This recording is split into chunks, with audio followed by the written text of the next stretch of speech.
حالنا شكله ايه؟ يبقى لما يبقى في بلاء ووباء وابتلاءات، يبقى من ذنوبنا، من تقصيرنا في حق الله. لان احنا لو حققنا الايمان والتقوى، الله تبارك وتعالى لرزقنا من حيث لا نحتسب. زوجتي اللي تعبانه والمصاريف والدنيا والعناء والضنك اللي احنا فيه، ما هو بعد عن الله. اسمع: ومن أعرض عن ذكري، أي طاعتي وعبادتي، هكذا أخبرنا الله اللي بيعرض عن القرآن. ومن أعرض عن ذكري فإن له معيشة ضنكا.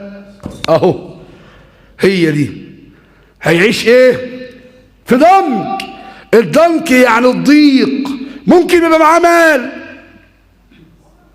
عنده اكتئاب، معاه مال وحزين، معاه مال ومهموم. تسأله يقول لك ما اعرفش، انا صدري ضيق كده وحاسس بخنقه، تعبان، نفسي ابكي. ما هو ده. ومن أعرض عن ذكري فإن له معيشة ضنكا ونحشره يوم القيامة أعمى. ده مش في الدنيا بس، ده كمان في الآخرة.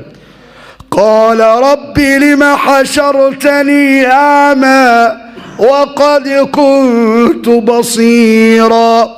قال كذلك أتتك آياتنا فنسيتها وكذلك اليوم تنسى.